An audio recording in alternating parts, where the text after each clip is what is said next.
Bulanan kalau sekarang sih antara 25 sampai 30 ya, itu omsetnya.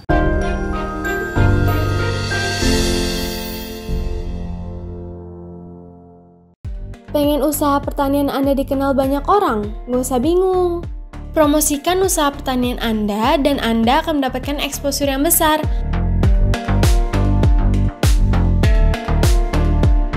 Mulai dari website, YouTube, Instagram, TikTok, X, dan Facebook. Daftarkan segera hanya di Jaga Tani.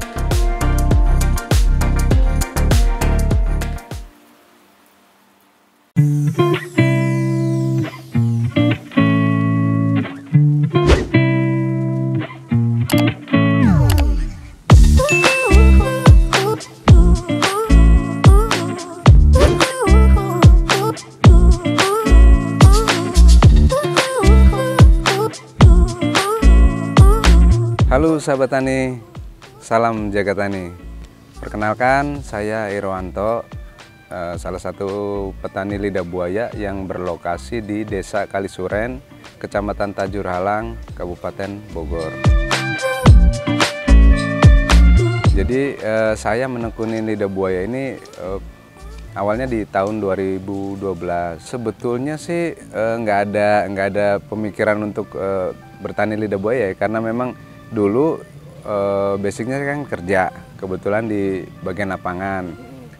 Jadi karena saya lihat ada peluang gitu, dengan nggak sengaja juga gitu. Akhirnya saya putuskan untuk main lidah buaya gitu. Awalnya itu kan saya dagang gitu ya, saya ke supermarket ada beberapa item. Nah salah satunya lidah buaya, tapi waktu itu saya masih belanja dulu di teman-teman gitu ya, petani lidah buaya. Nah pada perjalanannya itu akhirnya saya terpikirkan untuk tani sendiri gitu dan fokus betul-betul di satu item aja lidah buaya gitu. Kalau misal saya bandingin dengan sharing dengan teman-teman yang petani yang lain, misal sayur segala macam gitu ya, ini tergolong sih yang mudah ya gitu. Nah kalau untuk kendala-kendalanya termasuk lebih minim dibanding tanaman yang lain gitu. Paling kita gulma aja, terus pemupukan rutin, terus kondisi airnya cukup, itu aja. Kalau untuk pemupukan itu kita biasanya paling cepat 3 bulan sekali, bisa di 4 bulan gitu ya. Nah kita biasanya pakai pupuk kandang aja gitu. Kalau untuk penyiraman Pak? Kalau penyiraman itu paling di saat musim kemarau. Kalau musim hujan kita tanpa ada penyiraman sama sekali. Gitu. Yang pas 2023 kemarin kendala banget Pak? Betul, pas 2023 mau tidak mau kan kita harus ngakalin gitu. Gimana caranya air sampai di kebun. Nah itu memang butuh tenaga ekstra ya.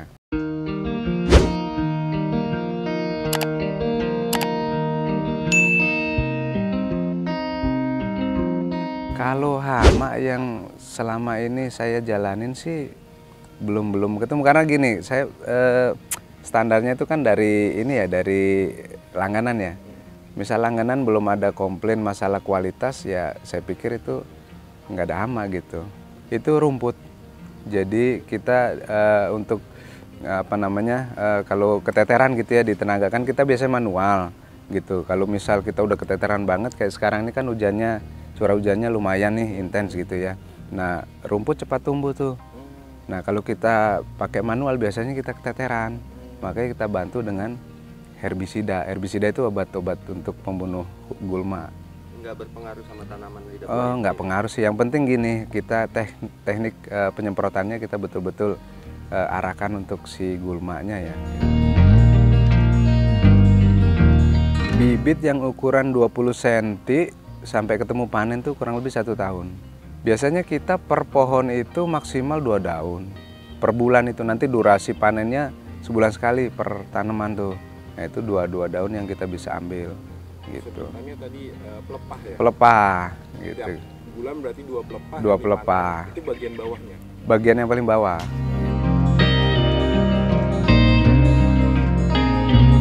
Kalau di sini ada 2 jenis, cuman memang yang saya kembang biakan itu sinensis ya, yang jenis Sinensis aloe vera. Nah, ada satu lagi namanya Barbadensis aloe vera. Cuman memang karena permintaan pasarnya praktis kurang banget ya, jadi saya buat ini aja, buat koleksi gitu. Tapi ada di sini juga. Ada. Yang membedakan tuh apa Pak di antara dua? Beda pertama itu dari tampilannya, dari warna. Warna itu kalau Barbadensis itu hijaunya lebih tua, lebih pekat gitu. Nah, kalau si Sinensis nih hijaunya agak muda gitu. Nah, kedua itu dari bunga. Warna bunga kalau Barbadensis tuh kuning banget gitu. Nah, kalau si Sinensis itu warnanya orange. Terus dari getahnya, kalau Barbadensis getahnya merah kalau kita patahin gitu ya. Nah, kalau yang si Sinensis ini getahnya kuning. Terus tampilan si pelepahnya ini, kalau si Barbadensis tuh kembung depan belakang. Kalau Sinensis ini agak cekung, yang Bagian dalam. bagian atasnya itu agak cekung.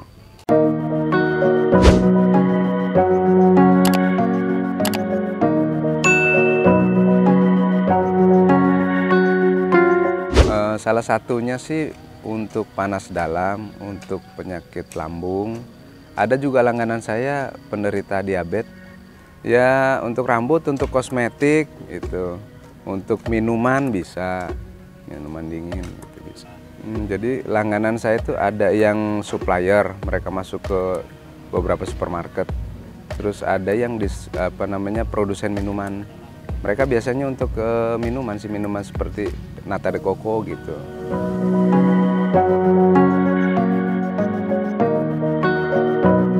Bulanan kalau sekarang sih antara 25 sampai 30 ya.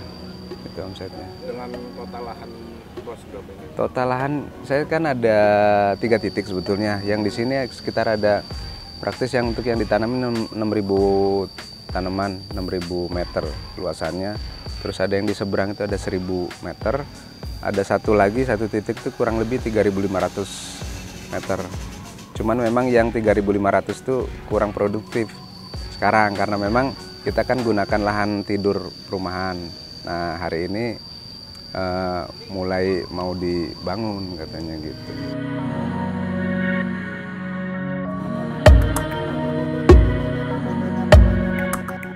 Yang diperhatikan sebenarnya niat dulu.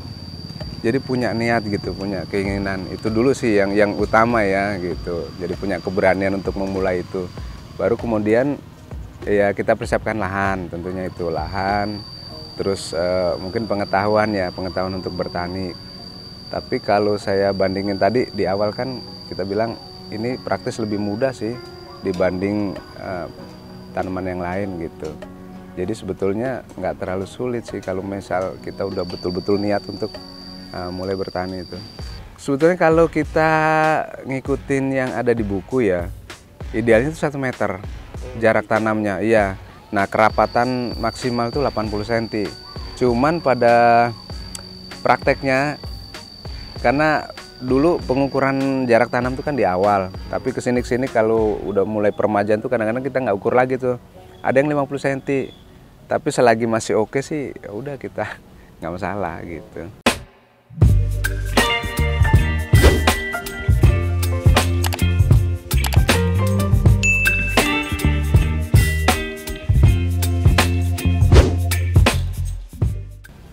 Kalau di buku yang saya baca 30 tahun. Nah, selama ini saya kan belum sampai di usia 30 tahun, baru kurang lebih 12-an tahun yang ada di sini nih. Gitu. Nah, itu peremajanya sistemnya gimana Pak? Biasanya kalau yang udah ketemu usia panen ya, kita udah panen rutin tuh kurang lebih 8 bulan sampai 1 tahun. Nah, saya baru melakukan peremajaan.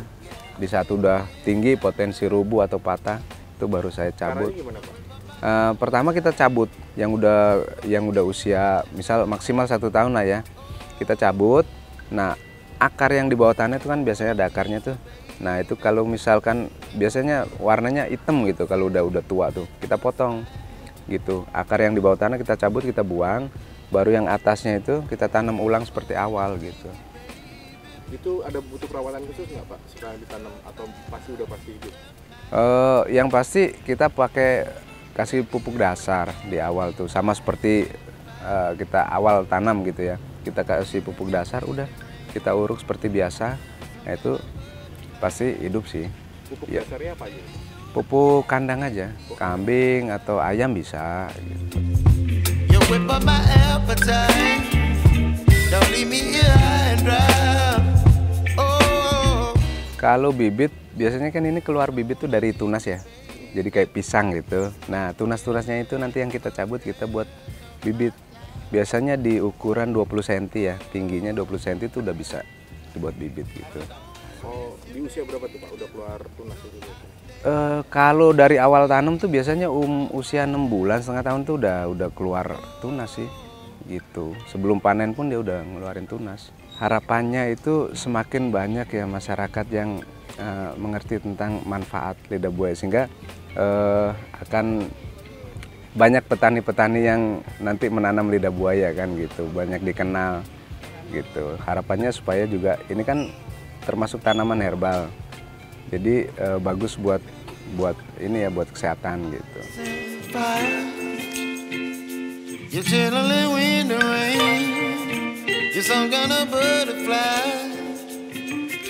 Jadi emang di sini di Kalisureni, kebun lidah buaya Kalisureni, kita emang nyiapin bibit gitu buat teman-teman yang memang betul-betul berminat untuk budidaya gitu, kita siapin. Berapa Pak kalau harga bibit? Kalau bibit mulai dari harga 10.000 yang ukuran 20 cm. Nanti ukuran, misal dia pengen ukuran yang lebih tinggi, bisa nanti disesuaikan dengan harganya gitu. Untuk sahabat tani yang tertarik budidaya lidah buaya, silakan hubungin ke nomor saya 0813 8778 6050, tepatnya di Desa Kalisuren, Kecamatan Tajuralang, Kabupaten Bogor. Oh.